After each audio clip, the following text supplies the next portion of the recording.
समर्पण सती सा हो और प्रतीक्षा शिव सा हो तो प्रेम जन्मों जन्म तक अतुलनीय रहता है। भगवान शिव ने माता पार्वती से कहा, सती के रूप में जब तुम अपने प्राण त्याग कर दूर चली गई, मेरा जीवन, मेरा संसार, मेरा दायित्व सब निरर्थक और निराधार हो गया। मेरे नेत्रों से अश्रु की धाराएं बहने लगी थी। यही है प्रेम, भगवान शिव का प्रेम सावन प्रेम का प्रतीक।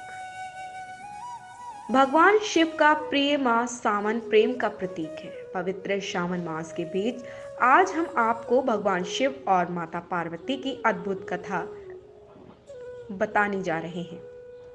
इससे पहले आपको ये जानना चाहिए कि माता पार्वती भगवान शिव की केवल अर्धांगिनी ही नहीं बल्कि उनकी शिष्य भी रही।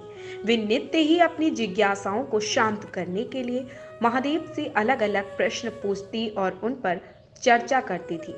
एक दिन उन्होंने देवों के देव महादेव से पूछा, प्रेम क्या है?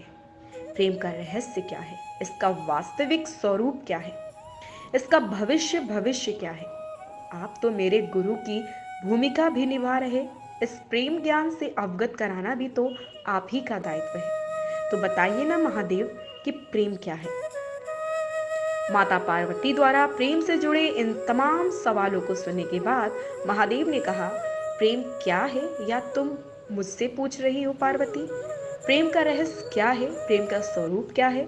सत्य तो यह है कि प्रेम के अनेकों रूप को तुमने ही उजागर किया है।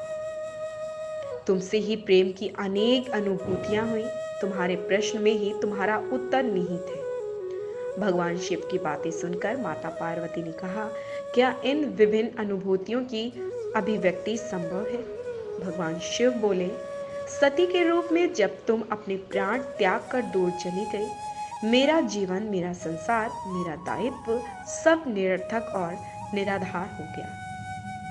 मेरे नेत्रों से अश्रु की धाराएं बहने लगी। महादेव बोले, अपने से दूर कर तुमने मुझे मुझसे ही दूर कर दिया था। पार्वती, यही तो प्रेम है। तुम्हारे अभाव में मेरे अधूरेपन की अति से इस सृष्टि का अपूर्ण हो जाना, यही प्रेम है। तुम्हारे और मेरे पुनः मिलन कराने हेतु समस्त ब्रह्मांड का हर संभव प्रयास करना, हर संभव षड्यंत्र रचना, इसका कारण हमारा असीम प्रेम ही तो है। तुम्हारा पार्वती के रूप में पुनः जन्म लेकर मेरे एकांकीपन और मुझे मेरे वैराग्य से बाहर निकलने पर विवश करना और मेरा विवश हो जाना, या प्रेम ही तो है। लेटेस्ट अपडेट पाने के लिए अभी सब्सक्राइब करें इंटरनेट मीडिया।